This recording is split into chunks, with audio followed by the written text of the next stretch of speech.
Pilipinas, updated ka na ba? Barbie at David, dinaya ang kiss. Fans dismayado.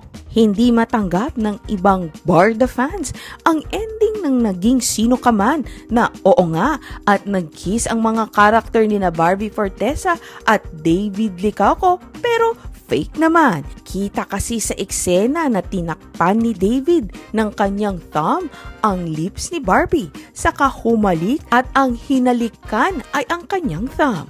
Kaya ayun, napahayag ang disappointment ng ibang fans at kahit naka-move on na sina David na nag-tweet ng "Salamat Barbie, napakagaling mo, paturo po", at sinagot ni Barbie ng "Salamat din David, you really gave your best as Carding. Saksi ako, I'm so proud". Ang mga fans hindi pa rin naka-move on at na-stuck sa eksenang yon. Kesyo na hopya sila ng wedding scene na finalisin pa naman at kinakatsawan pa si David na magaling mag-kiss ng thumb. Para sa iba, big disappointment si Barbie dahil dapat sa eksena may kiss sila ni David pero hindi nangyari. Dapat daw kahit smack man lang ay meron. May nag-lecture pa kay Barbie ng pagiging magaling na actress ay hindi lang mahusay sa drama at magaling umiyak.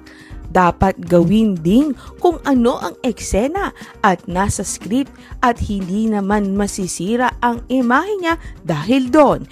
May nagpaalala pa kay Barbie na nagkaroon na siya ng kissing scene kay Andre Paras dati. Bakit kay David hindi siya pumayag magpahalik?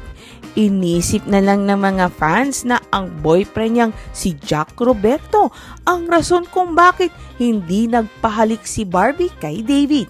Baka raw iniiwasan ni Barbie na magselos si Jack kahit sinabi naman na dati ng aktor na hindi siya nagseselos sa love team nila ni Barbie at David. Pero kahit nadismaya ang Barda fans, marami pa rin ang nagkagusto sa ending ng Maging Sino Ka Man. At looking forward sila sa showing ng movie ni na Barbie at David na That Kind of Love at sa series ng Pulang Araw na gagawin nila next year. Pilipinas, updated ka na ba? Barbie at David, dinaya ang kiss. Fans dismayado. Hindi matanggap ng ibang Barda fans ang ending ng naging sino ka man na oo nga at nag-kiss ang mga karakter ni na Barbie Fortesa at David Licauco pero fake naman. Kita kasi sa eksena na tinakpan ni David ng kanyang thumb ang lips ni Barbie, saka humalik at ang hinalikan ay ang kanyang thumb. Kaya ayun, napahayag ang disappointment ng ibang fans at kahit naka-move on na sina David na nag-tweet ng "Salamat Barbie, napakagaling mo, paturo po", at sinagot ni Barbie ng "Salamat din David, you really gave your best as Carding. Saksi ako, I'm so proud". Ang mga fans hindi pa rin naka-move on at na-stuck sa eksenang yon. Kesyo na hopya sila ng wedding scene na finalisin pa naman at kinakatsawan pa si David na magaling mag-kiss ng thumb. Para sa iba, big disappointment si Barbie dahil dapat sa eksena may kiss sila ni David pero hindi nangyari. Dapat daw kahit smack man lang ay meron. May nag-lecture pa kay Barbie ng pagiging magaling na actress ay hindi lang mahusay sa drama at magaling umiyak. Dapat gawin din kung ano ang eksena at nasa script at hindi naman masisira ang imahe niya dahil doon. May nagpaalala pa kay Barbie na nagkaroon na siya ng kissing scene kay Andre Paras dati. Bakit kay David hindi siya pumayag magpahalik? Inisip na lang ng mga fans na ang boyfriend niyang si Jack Roberto ang rason kung bakit hindi nagpahalik si Barbie kay David. Baka raw iniiwasan ni Barbie na magselos si Jack kahit sinabi naman na dati ng aktor na hindi siya nagseselos sa love team nila ni Barbie at David.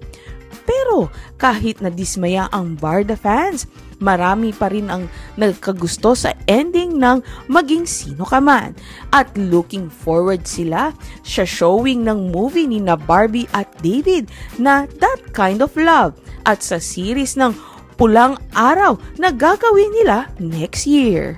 Pilipinas, updated ka na ba? Barbie at David, dinaya ang kiss. Fans dismayado. Hindi matanggap ng ibang Barda fans ang ending ng Naging Sino Ka Man na oo nga at nag-kiss ang mga karakter ni na Barbie Fortesa at David Licauco pero fake naman. Kita kasi sa eksena na tinakpan ni David ng kanyang thumb ang lips ni Barbie, saka humalik at ang hinalikan ay ang kanyang thumb.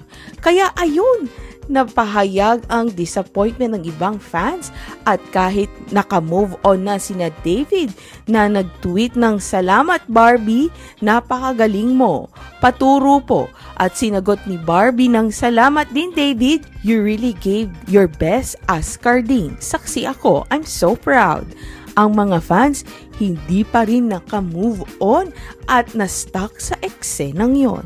Kesyo na hopya sila ng wedding scene na finale scene pa naman at kinakatsawan pa si David na magaling mag-kiss ng thumb.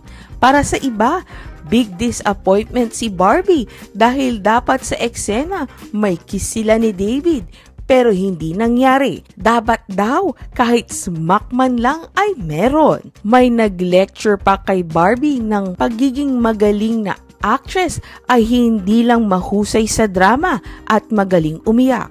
Dapat gawin din kung ano ang eksena at nasa script at hindi naman masisira ang imahe niya dahil doon. May nagpaalala pa kay Barbie na nagkaroon na siya ng kissing scene kay Andre Paras dati. Bakit kay David hindi siya pumayag magpahalik? Inisip na lang ng mga fans na ang boyfriend niyang si Jack Roberto ang rason kung bakit hindi nagpahalik si Barbie kay David. Baka raw iniiwasan ni Barbie na magselos si Jack kahit sinabi naman na dati ng aktor na hindi siya nagseselos sa love team nila ni Barbie at David. Pero kahit nadismaya ang Barda fans, marami pa rin ang nagkagusto sa ending ng Maging Sino Ka Man. At looking forward sila sa showing ng movie ni na Barbie at David na That Kind of Love at sa series ng Pulang Araw na gagawin nila next year.